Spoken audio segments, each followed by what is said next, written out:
During my 3 years in law school, I worked every day and went to school every night. But every single minute was worth it. What you have done is worth it. During the day, I worked at AT&T. Some of you all may know that back in the day, we would call the Bell system. So I worked for Hype Bell. And I would sell, I was a salesperson. So I would sell what they call mainframes and landlines, things I know nothing, y'all know nothing about, because it's so old and antiquated. And then at night I would go to school, and I would go and take my classes for constitutional law or civil procedure, criminal law, whatever it might be. But after many years of doing this, I finally did get my degree, and I still remember to this very day how I felt at my graduation and how proud my family and my community was. And so I am absolutely thrilled to be here with you on one of the greatest days of your lives. After the ceremony, you're going to join a long list of distinguished names of people who attended this university, one of the oldest and most prestigious HBCUs in the nation. The list of names stretches all the way back to 1869, the year the university was founded. Since then, from one generation to the next, Claflin alumni have led the way as artists and activists, scientists and CEOs, in our classrooms and boardrooms, in the armed forces and the Olympic Games.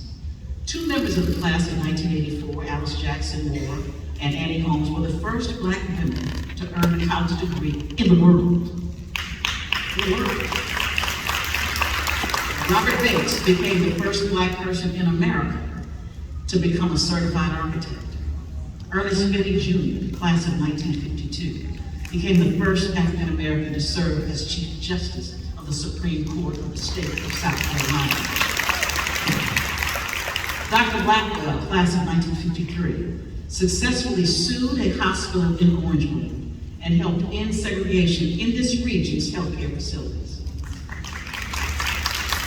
Black students are in front, in the center, in all of our efforts, and starting way back in the 60s, were leading the way for civil rights in this country, here in Orangewood. They were the ones that were students at Claflin who sat in at the old Crest department store to integrate that lunch counter. They faced water hoses, tear gas, beatings, and at the hands of police. Sounds a little familiar, doesn't it? Yet they pressed on. They pressed on, unbowed and undaunted.